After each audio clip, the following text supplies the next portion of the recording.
Halo sahabat Kingdom Generation, selamat datang di ibadah online Kingdom Generation. Teman-teman sudah tahu kan, ibadah online Kingdom Generation ini diperuntukkan bukan hanya untuk adik-adik sekolah minggu, tapi juga teman-teman yang mulai beranjak remaja untuk belajar tentang firman Tuhan dan mengenal Tuhan lebih dalam. Di masa COVID-19 ini, yuk kita tetap beraktivitas dengan protokol yang ketat dan berhati-hati melindungi diri kita dan orang lain dengan mendapatkan vaksin dan jangan lupa maskernya ya. Gak tunggu lama lagi deh. Yuk, siapkan diri kita dan beri waktu yang terbaik untuk mendengarkan firman Tuhan. Selamat beribadah.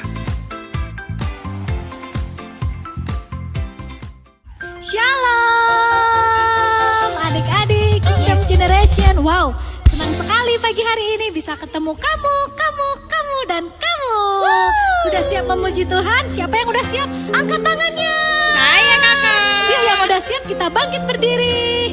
Adik-adik, siang hari ini kita mau menari buat Tuhan. Yes. Nanti kita nari sama-sama ya. Gak usah malu, Tuhan melihat kita loh. Yes. Ayo kita goyang kanan kiri. Tuhan adalah kekasih jiwa kita. Amin. Yesus kekasih jiwaku, sungguh ku percaya. Amin. Karena kasih-Mu padaku, Ayo kita menari buat Tuhan. dari terbitnya matahari Dan sampai terbenamnya, ku angkat lagu pujian, tinggikan nama-Mu dengan gendang. dengan gandang, ku puji dengan kecapi. Oh, ku bernyanyi haleluya, Yesus kekasihku. Sekali lagi. Yesus kekasih jiwaku, sungguh ku percaya padamu. Karena kasih-Mu padaku, kau tebus dosa. Dari terbitnya matahari Dari terbitnya matahari dan sampai terbenamnya, ku angkat lagu pujian, tinggikan nama-Mu. ke kanan dulu. Dengan gandang, ku puji dengan kecapi. Oh, ku bernyanyi haleluya, Yesus kekasihku. Shalalalala. Shalalalala, lalalala, oh. Lagi. Shalalalala, lalalala, oh. Shalalalala. Shalalalala, lalalala. Ayo kita menari buat Tuhan. Asik. Shalalalala, lalalala, Dengan gendang. dengan gandang, ku puji dengan kecapi. Oh, ku menari haleluya, Yesus Sekali kekasih. lagi dengan gendang. Dengan gandang, ku puji dengan kecapi. Oh, ku menari haleluya, Yesus kekasihku. Ku menari haleluya, Yesus kekasih. Sekali lagi ku menari. Ku menari haleluya, Yesus kekasihku.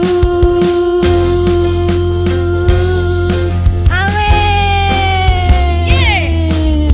Yesus kekasih jiwa kita. Yes. Amin. Amin. Mari kita mau siapkan hati kita. Sebelum kita mendengarkan firman Tuhan, kita mau berdoa. Tuhan, terima kasih buat siang hari ini Tuhan. Yes. Kami tahu Tuhan, Engkau adalah kekasih jiwa kami yang tidak Ya. pernah meninggalkan kami Tuhan. Benar, Tuhan. Tuhan, sebentar kami mau mendengarkan firman-Mu. Beri kami hati seorang murid, telinga seorang murid Tuhan yang kami mau duduk diam mendengarkan firman-Mu. Berkati kakak kami yang akan menyampaikan kebenaran firman-Mu Tuhan, Ya, supaya kami boleh diberkati Bapa. Amin. Terima kasih Tuhan Yesus. Yang hari ini kami serahkan waktu kami ke dalam tangan-Mu. Di dalam nama Tuhan Yesus kami mengucap syukur dan berdoa. Sama-sama kita katakan Amin. Selamat mendengarkan firman Tuhan. Tuhan Yesus memberkati.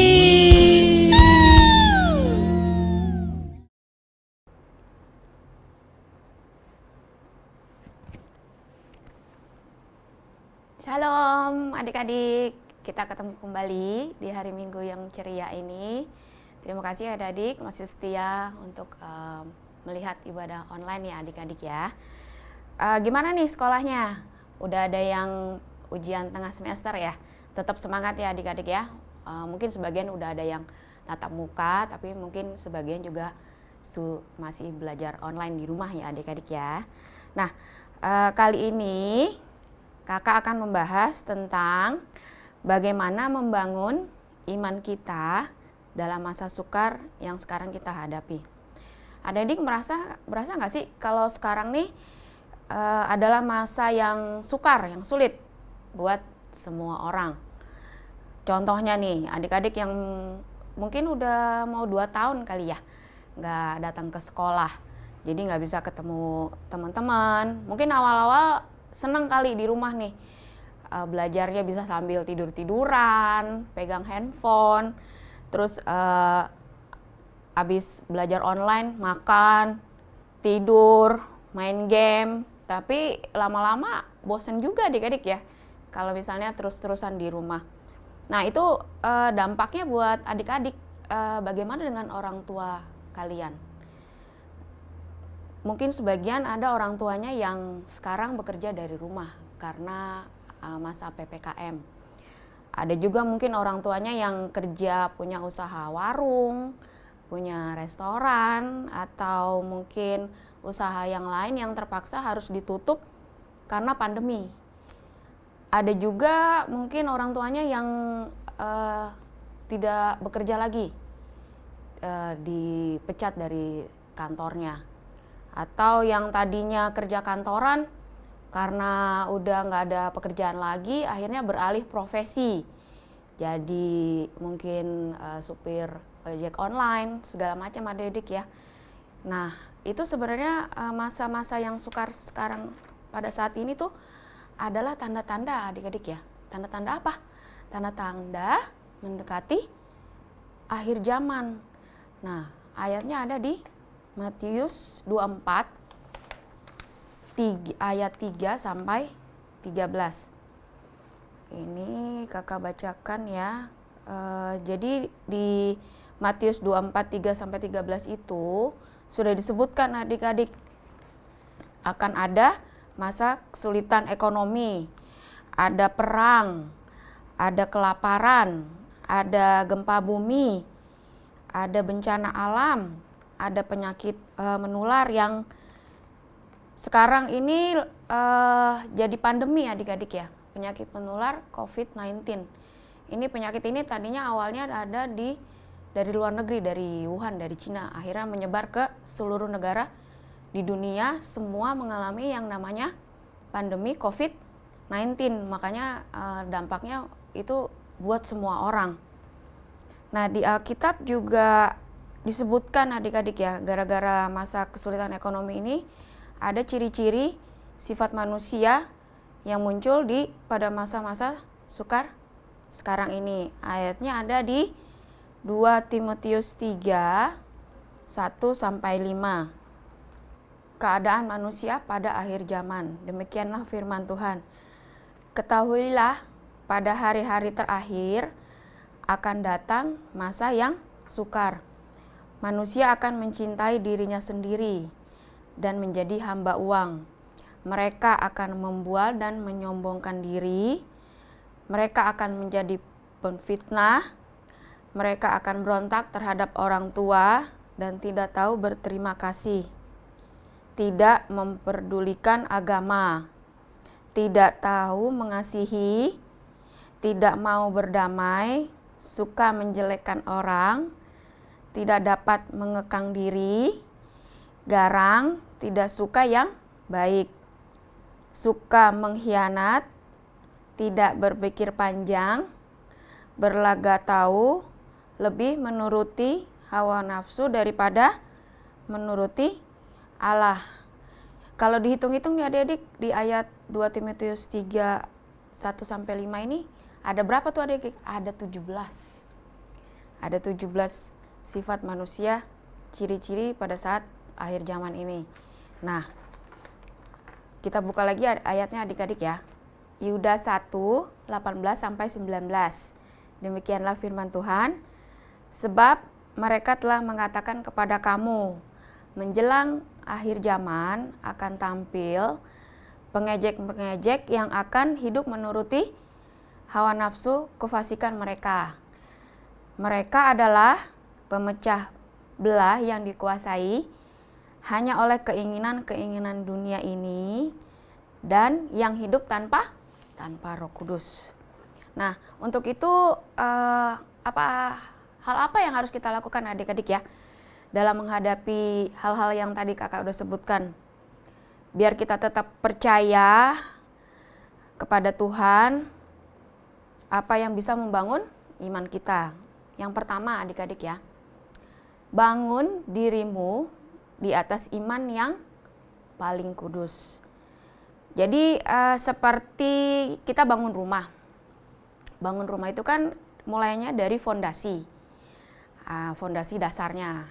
Nah, bertambah lagi naik bangunannya, bangun kamar, ruang tamu, kamar mandi.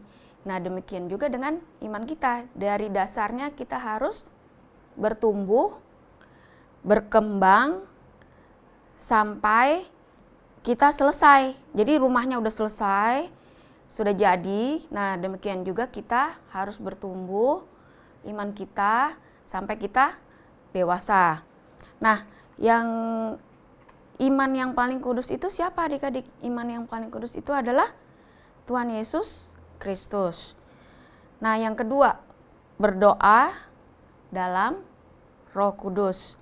Jadi kalau kita berdoa dengan penuh percaya kepada Roh Kudus, makanya itu kuasa Roh Kudus tuh akan dinyatakan dalam hidup kita.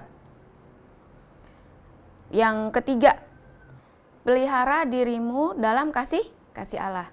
Adik-adik tahu kasih Allah itu adalah kasih yang agape, kasih tanpa syarat. Yang keempat, nantikanlah rahmat Tuhan yang akan datang. Yang kelima, menunjukkan belas kasihan kepada orang lain, terutama yang lemah imannya, yang tercemar dan yang terhilang. Maksudnya di sini kepada orang-orang yang karena kesulitan ekonomi timbul rasa kecewa, rasa takut, hilang harapan, sehingga meninggalkan iman percaya kepada Tuhan. Juga buat orang-orang yang pada saat pandemi ini banyak kehilangan orang yang dikasih adik-adik ya. Ya mungkin pasangan hidup, orang tua, atau anak sendiri, saudara. Masa pandemi ini memang membuat banyak orang yang hilang harapan kepada Tuhan. Merasa kok hidup saya kenapa diberi cobaan seperti ini. Nah, makanya kita harus membentengi diri kita dengan iman. Prakteknya dalam hari-hari gimana adik-adik ya? Nah, adik-adik ini belajar membentengi diri adik-adik dengan firman Tuhan ya. Kita berdoa, minta Roh Kudus selalu ingatkan dalam segala hal. Contoh kecil aja adik-adik ya. Misalnya nih, bagaimana sih kita adik-adik biar membuat orang tua tuh pulang kerja capek, mungkin di luar banyak kesulitan yang kita nggak tahu. Tugas kita sebagai anak ya kita memberikan penghiburan kepada orang tua. Orang tua tuh kalau pulang ngelihat kita, ini adik-adik nih semua dalam belajar, rajin, taat, bersih-bersih rumah segala macam tuh rasa capeknya hilang. Jadi oh saya memang bekerja untuk menghidupi keluarga saya, tidak sia-sia saya bekerja dari pagi hingga sore hari, dan saya pulang ke rumah saya lihat anak saya di rumah hidup taat kepada orang tua. Jadi adik-adik orang tua semangat nih cari nafkah. Adik-adik jadi caranya gini, kita berdoa apa adik-adik yang butuhkan, doakan juga orang tua, saudara semua. Berdoa, dimengerti doanya apa, imani hal itu akan terjadi, simpan dalam hati. Adik-adik tahu kalau kita beriman itu bisa meningkatkan imun loh adik-adik. Nah, terus apalagi adik-adik? Menantikan dengan penuh sukacita. Seolah-olah Tuhan akan datang. Jadi kakak tahu nih, adik-adik pasti hobinya nih ya, nonton film, apa main game nih, nonton bola nih terutama nih. Oh nanti jangan lupa ya, minggu depan mau ada pertandingan ini nih, minggu depan mau ada film baru nih. Nah, adik-adik tuh harus punya feeling, perasaan tuh, oh Tuhan mau datang. Aku bersemangat menantikannya. Jadi jangan cuma menantikan pertandingan bola atau film yang baru, tapi adik-adik juga harus mempunyai keinginan, perasaan Tuhan akan datang penuh dengan sukacita. Terus apalagi adik-adik? Simpati, empati kepada teman-teman, keluarga lain. Mungkin selama ini mungkin adik-adik mungkin hubungan sama teman mungkin lewat WA atau lewat telepon, pasti tahu nih kan ada teman yang sakit apa mungkin dalam kesulitan. Mungkin adik-adik nggak bisa bantu dengan uang, tapi adik-adik bantu dengan perhatian, telepon temennya, itu juga bisa menguatkan mereka adik-adik ya. Nah, jangan lupa nih adik-adik yang penting ya, kita harus baca Alkitab. Adik-adik tahu Alkitab ini bahasa Inggrisnya apa? Pasti kalau yang udah belajar bahasa Inggris sudah tahu dong. Bible. Adik-adik tahu nggak? Ini ada singkatannya nih. Bible. Singkatannya dari Bible ya. Kalau Alkitab, Injil. Kalau bahasa Inggrisnya disebut Bible. Singkatannya apa adik-adik? Basic Instruction Before Leaving Earth. Nah, kakak ulang ya. Basic Instruction Before Leaving Earth. Apa tuh adik-adik artinya? Ya, yang nggak ngerti bahasa Inggris tanya kakaknya ya. Jadi aturan dasar atau fondasi yang diajarkan sebelum kita meninggalkan dunia yang fana ini. Meninggalkan dunia fana ini menuju kemana adik-adik? Menuju Yerusalem baru ya. Jadi kalau ditanya Bible, ya oh ini Bible aku. This is my Bible. Where yours? Bible. Ya. This is my Bible, my basic instruction. Oke. Nah, jadi tetap percaya adik-adik ya. Dalam percaya kepada Tuhan dalam keadaan apapun, suka, duka, sukacita, senang, sedih, sampai Tuhan datang ya adik-adik ya. Jadi bangun iman adik-adik, jangan takut, jangan putus harapan, tetap berserah kepada Tuhan. Nah, sebelum kakak tutup nih, kakak ada kesaksian. Pada saat kakak datang kemari, kakak kan naik online, Grab online. Nah, dalam perjalanan kakak nggak nanya apa-apa nih. Datang, ditanya, ibu mau kemana? Oh, saya mau ke daerah Grogol. Oh, dia tahu nih jalannya. Oh, lewat sini ya bu. Iya.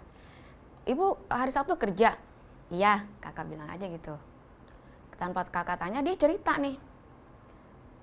Syukur ya, saya tadinya kesini mau ke tempat saudara saya. Ternyata saya dapat berkatan ibu naik ojek saya, jadi saya bisa ada penghasilan hari ini. Sepanjang jalan dia cerita, ini masa yang sulit ya bu. Kakak langsung, wah kok pas banget ya. Kakak kesini mau cari firman Tuhan nih, memberitakan tentang firman Tuhan, tentang masa yang sukar. Dia cerita, punya anak 3, ditinggal istrinya, segala macam cerita, semua kakak cuma dengerin. Nah kakak cuma inget satu nih, wah ini kayak diingatkan Tuhan ya. Ada salah satu pendeta senior pernah bilang, kalau misalnya naik kendaraan online, ojek online, apa yang harus dilakukan ya kan. Kakak cuma bilang gini, Pak, Bapak hebat ya, bisa tahu nih jalan seluruh Jakarta, mau ke Grogol, mau ke Sudirman, mau ke Tamrin, tapi Bapak tahu nggak jalan menuju surga? Dia langsung terdiam, wah langsung udah kakak praktek firman nih, ya kan? Kasih motivasi buat bapaknya, Pak jangan takut, selama kita bekerja halal, semua akan ditambahkan berkatnya Pak. Jadi Kakak jadi sekaligus kasih motivasi ke pengendara Gojeknya. Dia seneng nggak dikasih seperti itu? Seneng banget. Terima kasih ya Bu ya, terima kasih ya Bu. Jadi adik-adik belajar dalam situasi apapun, kalau ada yang mengalami hal yang sulit seperti kakak tadi alami ini orang lain, kita kasih motivasi, kita kasih harapan buat mereka, karena memang hidup di masa sukar ini kita harus tetap berpegang kepada Tuhan. Oke adik-adik, kita tutup dalam doa adik-adik ya. Tetap semangat, tetap baca firman Alkitabnya, jangan lupa berdoa, bersaksi ya adik-adik ya. Kita tutup dalam doa. Terima kasih Tuhan Yesus atas firman-Mu hari ini, atas belas kasih karunia-Mu kepada kami, agar kami sebagai pengikut-Mu tetap kuat dan bertumbuh dalam masa-masa sukar. Karena Engkaulah pelindung kami, pengharapan dan sukacita kami. Terima kasih Tuhan Yesus, apabila Kau datang kedua kali di awan-awan permai, angkat kami bersama-sama Tuhan Yesus. Di dalam nama Tuhan Yesus kami sudah berdoa dan mengucap syukur. Haleluya. Amin. Sahabat Kingdom Generation, kita sudah selesai beribadah online. Terima kasih sudah menjadi pendengar firman Tuhan yang baik. Tapi ingat, sia-sia kalau kita hanya menjadi pendengar tapi tidak melakukan. Kalau gitu, yuk praktekkan firman yang sudah kita dengar hari ini. Sampai jumpa minggu depan. Tuhan memberkati.